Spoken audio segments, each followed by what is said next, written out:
Всем привет! Друзья мои, мира вам и крепкого здоровья! Сегодня вашему вниманию рецепт кетчупа. Как видите, готовлю я его немало. Получается он вот такой, достаточно густой, очень вкусный и ароматный. А если добавите немного свежей кинзы, это космос. Обязательно приготовьте. Поехали! Друзья мои, в кастрюлю, желательно с толстым дном и нержавейку, отправляю 1,5 килограмма болгарского перца, порезанного вот на такие кусочки. 2 средних луковички, здесь грамм 150. И 3 килограмма порезанных на вот такие кусочки томатов. У меня сливка. Ничего страшного, что полная кастрюля. В процессе уваривания они уменьшатся в объеме. Поставила на огонь. Овощи буду варить в течение 40 минут, периодически перемешивая, и обязательно закрою крышкой. Огонь ниже среднего. Друзья мои, что касается специй. Вот здесь у меня 20 штук горошком перец и 4 гвоздички. Все это необходимо перемолоть. Еще нам понадобится мускатный орех. Вот так он выглядит. Очень хорошо трется на мелкую терку. Друзья мои, это специя специфическая, на любителя, поэтому добавьте для начала пол чайной ложки. Еще нам понадобится 150 грамм репчатого лука. Порезала, сложила в чашу блендера и добавила 50 грамм чеснока. Сюда добавлю 60 грамм соли, 100 грамм сахарного песка и 50 грамм яблочного уксуса. Все это сейчас пробью блендером. Отставим пока все в сторонку. 40 минут прошло, выключаю. Друзья мои, за это время овощи сварились. Как определить?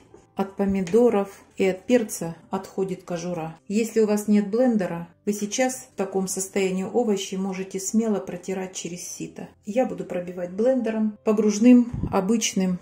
А дальше добавляю сюда мускатный орех и перемолотую смесь черного перца и гвоздики. Вот сейчас перемешаю и проварю 5 минут. Через 5 минут выключаю, еще раз пробью блендером и перенесу на стол, буду процеживать через сито. Достаточно. Перетирать не составляет никакого труда. Обычное железное сито. И вот так половничком. Можно взять ложку, можно деревянную лопаточку, но мне кажется, половником лучше всего.